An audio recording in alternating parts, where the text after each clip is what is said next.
Μου λένε, καταλαβαίνω αυτά που λες, αλλά αν αλλάξω μόνο εγώ, ποιο θα είναι το όφελος? Ποιο το όφελος αν εγώ θυμηθώ και γίνω η συμπόνια στη ζωή μου? Αν δεν έχω μίσος σε έναν κόσμο που έχει μάθει να μισεί, αν δεν φοβάμαι σε έναν κόσμο που έχει μάθει να ζει στο φόβο.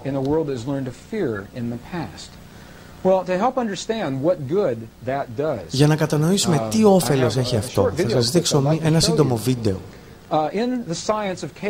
Στην επιστήμη της θεωρίας του χάους υπάρχει μια μαθηματική εξίσωση που καθορίζει το σημείο όπου το χάος και η τάξη ενώνονται.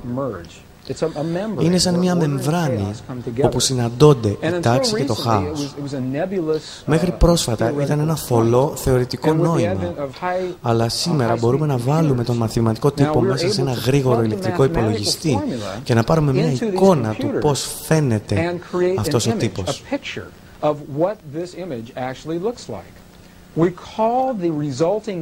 Αυτή η εικόνα ονομάζεται διάταξη Mandelbrot. Ξέρω ότι γνωρίζετε πως η φύση της ζωής σας είναι ολογραφική. Ξέρω ότι το έχετε ακούσει πολλές φορές. Παρατηρήστε για λίγο αυτό το βίντεο για να εξερευνήσετε τι σημαίνει για εσάς, τη ζωή σας και τις σχέσεις σας, μέσα από τα αισθήματα και τα συναισθήματα. Κάθε συναίσθημα, κάθε αντίδραση που επιλέγεται σε κάθε κατάσταση επηρεάζει κάθε άλλον άνθρωπο πάνω στη γη ως ένα βαθμό. Αυτή είναι η ομορφιά του ολογραφικού μοντέλου. Η δύναμη της συμπόνιας. Ας εξερευνήσουμε τη φύση αυτής της σχέσης μέσα από την εικόνα που οι επιστήμονες λένε διάταξη Mandelbrot. Αυτή είναι η εικόνα ενός μαθηματικού τύπου, του τύπου που εκφράζει το σημείο όπου το χάος και η τάξη ενώνονται. Το σημείο που συναντώνται μπορεί να καθοριστεί μαθηματικά. Όταν φορτώνουμε τον τύπο σε έναν ηλεκτρονικό υπολογιστή, αυτό είναι το ισοδύναμο αυτού του ορίου μεταξύ της τάξης και του χάους. Ο λόγος που χρησιμοποιώ αυτή την εικόνα για να περιγράψω αυτή την έννοια είναι επειδή αυτό είναι ένα πολύ καλό παράδειγμα ενός ολογράμματος. Ένας ορισμός του ολογράμματος είναι ως εξής. Σε ένα ολόγραμμα το συνολικό σχέδιο αποτελεί ένα ολοκληρωμένο σύνολο και αν πάρεις ένα μικρό μέρος από αυτό το όλον και το εξετάσεις από κοντά, θα δεις το ολόκληρο σχήμα να επαναλαμβάνεται ξανά και ξανά.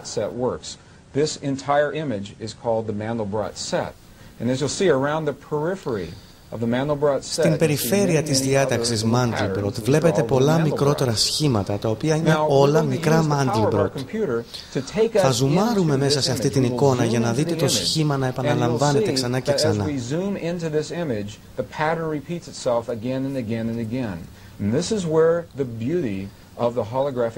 Με αυτόν τον τρόπο θα γίνει προφανής η ομορφιά του ολογραφικού μοντέλου.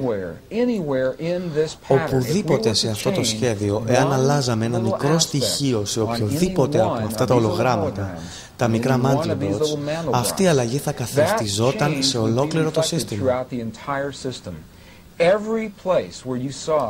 Κάθε μέρος όπου επαναλαμβάνεται αυτό το μοτίβο θα αντικατόπτριζε αυτή την αλλαγή ανεξάρτητα από το πού θα γινόταν αυτή μέσα στο σύστημα. Η συνειδητότητά μας λειτουργεί με τον ίδιο τρόπο, στο βαθμό που επιτρέπετε στον εαυτό σας να θυμηθεί την επιλογή του μη μίσους και του μη φόβου σε έναν κόσμο που έχει μάθει στο φόβο και στο μίσος, στο βαθμό που του επιτρέπετε αυτό στο δικό σας μικρό κομμάτι του σύμπαντός μας, σε κάποιο βαθμό αυτή η αλλαγή καθρεφτίζεται μέσα σε όλο το σύστημα του σύμπαντός μας. Διότι εκ φύσεως είμαστε όντα ολογραφικά. Ας εξερευνήσουμε μαζί αυτή τη σχέση.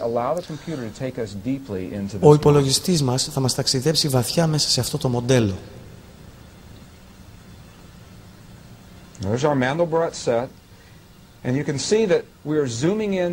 Ζουμάρουμε μέσα σε ένα συγκεκριμένο μέρος αυτού του συστήματος.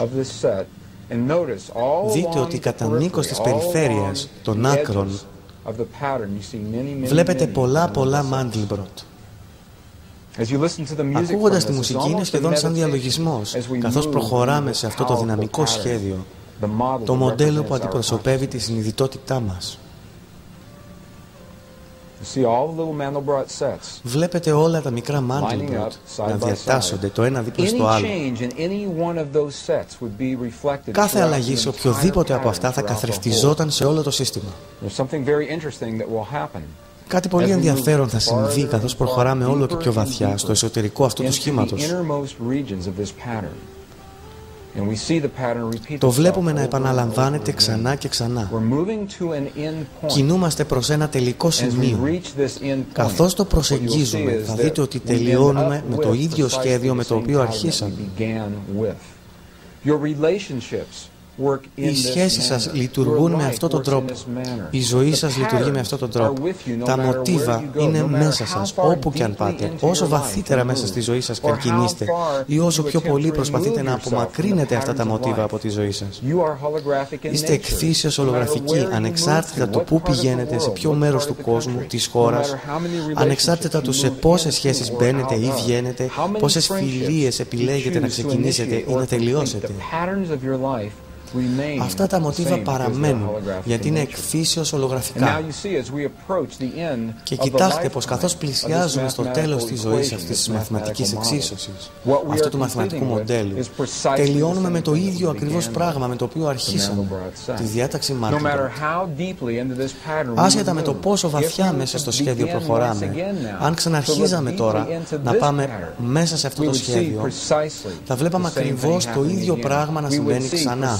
Θα βλέπαμε ακριβώς αυτά τα Mandelbrot, το ένα μετά το άλλο, ξανά και ξανά, να αντικατοπτρίζουν το κάθε ένα από αυτά το μοτίβο του συνόλου.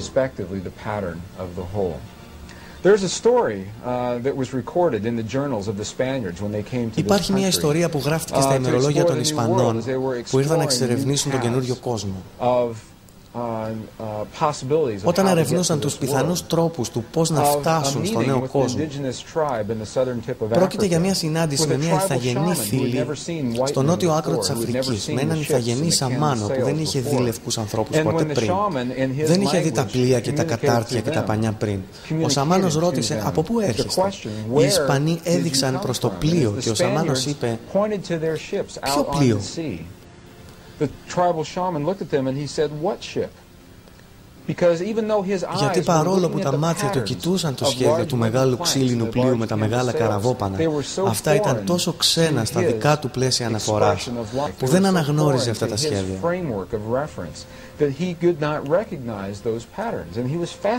Και αυτό τον ξάφνιασε. Άρχισε να παίζει με αυτό και είπε, ξέρετε, αν παίξω με αυτό το σχέδιο, αν μισοκλείσω τα μάτια μου με ένα συγκεκριμένο τρόπο, νομίζω πως αρχίζω να βλέπω κάτι. Το ενδιαφέρον είναι ότι πολύ σύντομα όλη η φυλή μπορούσε να διακρίνει αυτά τα πλοία, παρότι δεν βρίσκονταν στην ακτή μαζί του. Γιατί έμαθαν να βλέπουν διαφορετικά, παρόλο που δεν ήταν στην ακτή έχοντας την ίδια εμπειρία με αυτόν? Η απάντηση σε αυτό είναι αυτό που ονομάζουμε συλλογική αντίχηση. Και είναι μέσα από αυτό που έχουμε τη δυνατότητα, μέσω της συμπόνιας, να επιφέρουμε μια αλλαγή στο όλο, χωρίς να χρειάζονται πολλοί άνθρωποι. Αυτό είναι το δώρο του ολογράμματος, το δώρο της ζωής σας και η έκφραση της ζωής σας σε αυτή τη στιγμή της ιστορίας, λίγα μόνο χρόνια πριν τον καιρό που οι αρχαίοι ονόμασαν αλλαγή των εποχών. Μέσα από την ολογραφική φύση της εμπειρίας μας, κάθε φορά που θυμάστε πως το μίσος είναι μια επιλογή και ότι έχετε μια υψηλότερη επιλογή, πως ο φόβος είναι μια επιλογή και μπορείτε να επιλέξετε κάτι υψηλότερο, κάθε φορά που θυμάστε αυτό, σε ένα βαθμό γίνεστε η ζώσα γέφυρα στην ολογραφική φύση της επίγνωσής μας, εκπέμποντας αυτή τη γέφυρα, αυτή τη σοφία σε όλους όσους έχουν το θάρρος να σας ακολουθήσουν. Αυτό είναι το δώρο σας, η ευκαιρία σας.